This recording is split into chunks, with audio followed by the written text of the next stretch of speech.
Hello, everybody. My guest today is Marcelo Lombardo. He's a serial entrepreneur who believes creativity and execution are the key elements to build a great business. In his first ERP company, founded when he was 20, he led all main areas like development, services, sales, and marketing. After a successful exit, he founded Omie in late 2013, which became the third fastest growing company in Brazil, according to the Deloitte Top 100 ranking published in August 2018. This was thanks to an innovative go-to-market strategy, partnering with accounting firms and combining ERP with financial services in the very same platform. Marcelo, are you ready to take us to the top? Yeah, let's do it. Okay, so first off, tell us about the company. What do you guys do and how do you make money? Okay, we are a platform for business management, and we work with small and mid-sized business. And we try to create a great application, a great solution for our customers. And by the way, Omie is an ERP software pretty different than any other software. You can imagine Omie as a Trello board. You know Trello, right? Yep.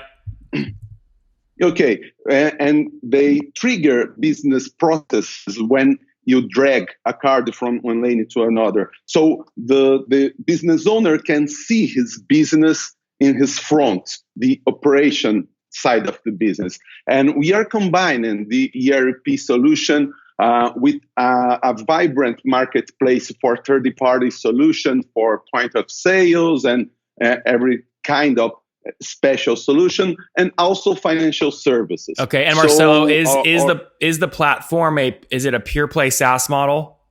Yes, pure SaaS model. Okay, so what do people pay on average per month for this? Our average annual revenue per user is roughly $1,000. Okay, so $1,000 a year, which comes out to about $83 a month. And who's paying for this? The end customer or the accountant? The end customer, the entrepreneur, he pays for the monthly fee. Okay, when did you launch the company? What year? 2013, October 2013. So we are 5 years and 2 months. That's great. And how many customers have you scaled to today? Right now, we are 20,000 customers. Okay. Those are paying, right? No free? What? Those are all paying, right? No free users? We have paying customers, and we have customers that we monetize through financial services and also add-ons. So in the end, all the customers are paying. When we just look at your SaaS customers, how many are SaaS customers paying $1,000 a year? They are paying per year like $1,100.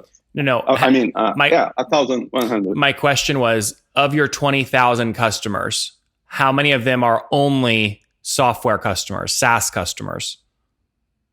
Only software customers is 20,000. Okay, so 20,000. 12,000, sorry. 12,000, sorry. Okay, so 12,000 times $1,000 a year means that you're doing about $1 million per month right now on that revenue stream. Is that right?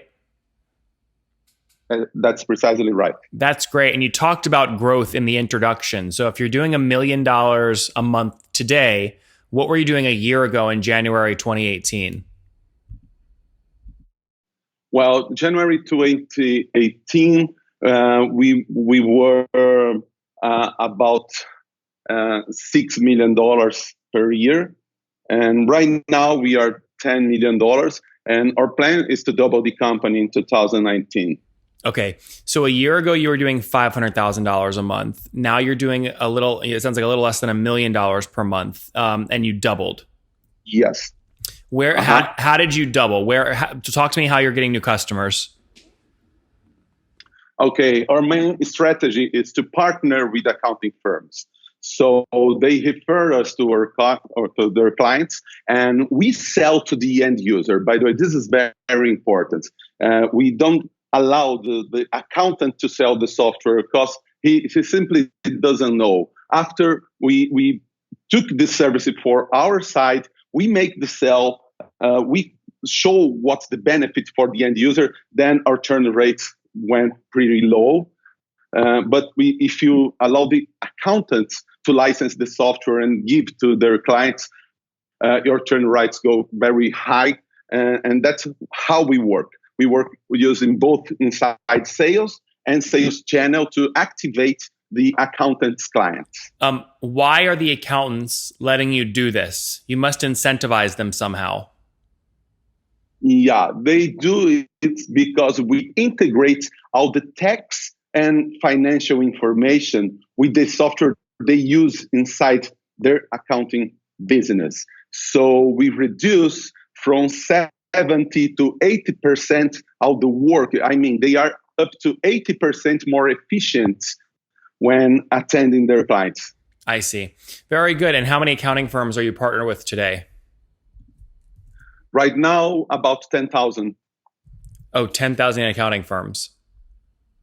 Yeah, but in Brazil, we have a 65,000 accounting companies. So we're just starting. Got it. Yeah, got it. You're saying 65,000 is the total market. You have 10,000 today. Talk to me about capitalization. Have you bootstrapped the company or raised capital? I raised capital. We are Series A right now. We made Series A around 6 months ago. Okay, so how much have you raised to date? Up to now, we raised $7.6 million.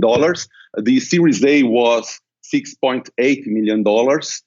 And the other rounds were pretty small. And I put a lot of money myself in the first year. And when was the Series A? What month did you close that? It was July. Of 2018? 2018. That's great. Break down the team for me today. How many folks are on the team? 200 people here. Okay, everyone's in Brazil? Everyone's in Brazil. That's right. Are you in Sao Paulo or Florianopolis or where? São Paulo. Sao Paulo. Very good. Okay, churn in any kind of business like this is critical. What's your churn today and how do you keep it low? Well, our churn is 1.7 and actually is the same. The logo churn and the financial churn, 1.7 per month. And what we do to keep it low is first try to sell to the right customer. If you target the right customer, you won't have a churn problem. And the second thing, the customer success team must be very active with the client and also take the accountant to the aha moment very fast. I mean, from the first time the accountant received all the information in a digital form and integrated the data and no longer have to type all the information again, he becomes kind of addicted. So he won't let their clients replace the software or come back to spreadsheets or something like that. Mm-hmm. That's very good. Now, 1.7% revenue churn per month. So with that in mind, break down kind of what you're willing to spend on CAC to get a new customer that's worth $1,000 a year. Okay. Our CAC right now is, if I'm not wrong, in the last month, it was $550. Okay, so you have a 6 month payback, 7 month? Yeah, a little bit more because our gross margin is like 75 to 78%. Okay, so about an 8 month gross margin payback period.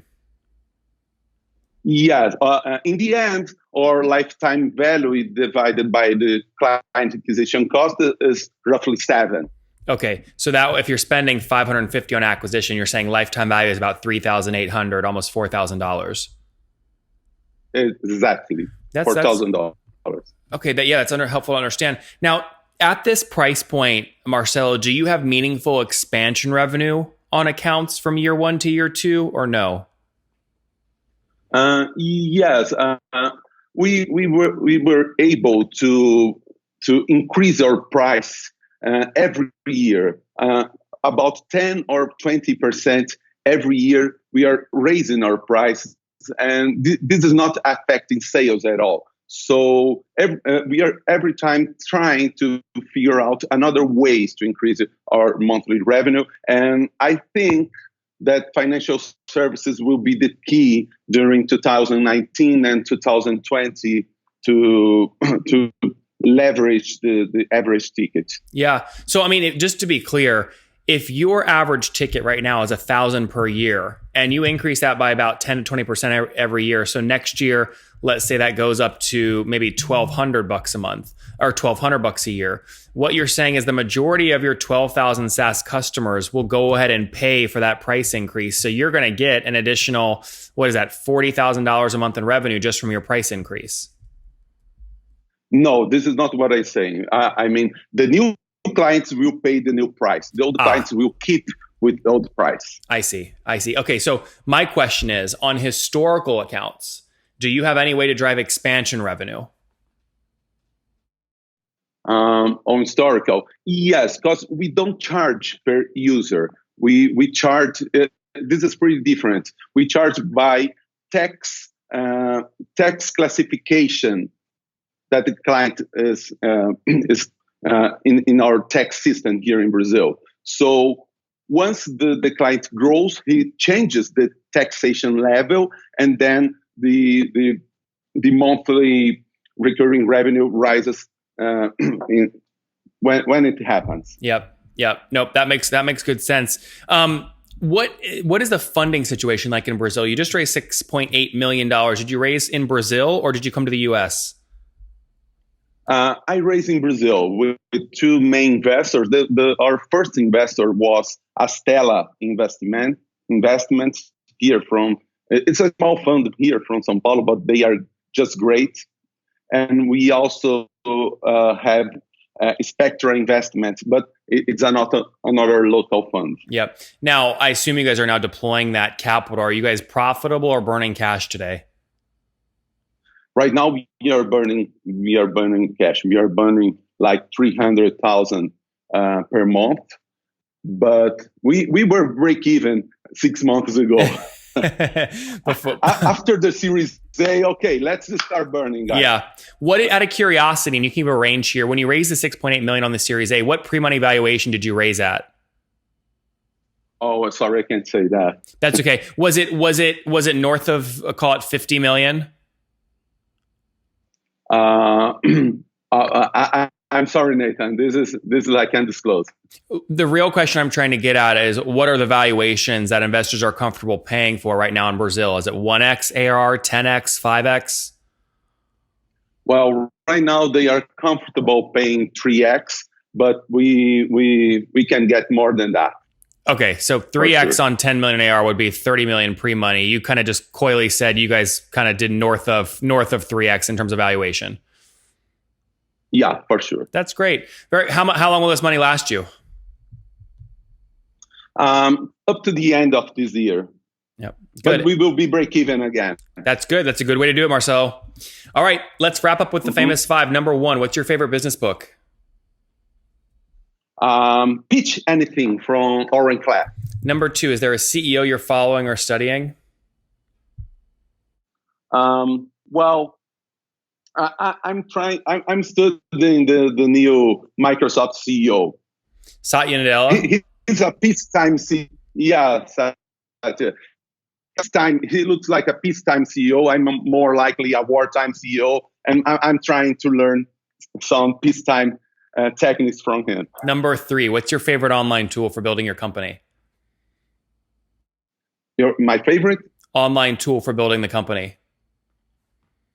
Online tool. Okay. I use every day Clipfolio. I love it. You can combine any kind of information and create crazy stuff from nothing. Yep, we've had Alan on the show many times as CEO there. They're doing extremely well, breaking kind of $10 million in ARR as they look to keep scaling or getting close to breaking. Number four, how many hours of sleep do you get every night? 6 hours. And what's your situation, Marcelo? Married, single, do you have kids? I'm married and I have 3 kids. Okay, busy man. How old are you? I'm 48. Last question. But I look 47. You look 40, Marcelo, 40. All right, last question. What do you wish your 20-year-old self knew? What? What's something you wish you knew when you were 20?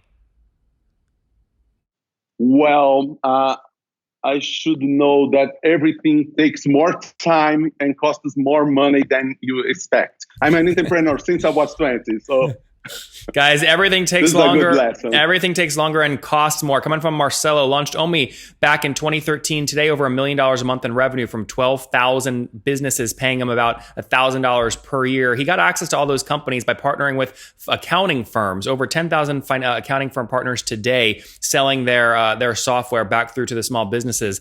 That's up from about $500,000 a month just a year ago. So doubling ARR year over year. They raised $7.6 million bucks, most recently $6.8 million Series A back on July 2018, raised at north of a 3x pre-money valuation. Now they're now burning 300 grand per month in terms of cash. They'll do that this whole year until they're profitable again, and then he'll have total options. They got a team of 200 based in Brazil, 1.7% revenue churn per month, $550 CAC, so an 8-month gross margin payback period. Marcelo, thank you for taking us to the top. Thank you, Nathan.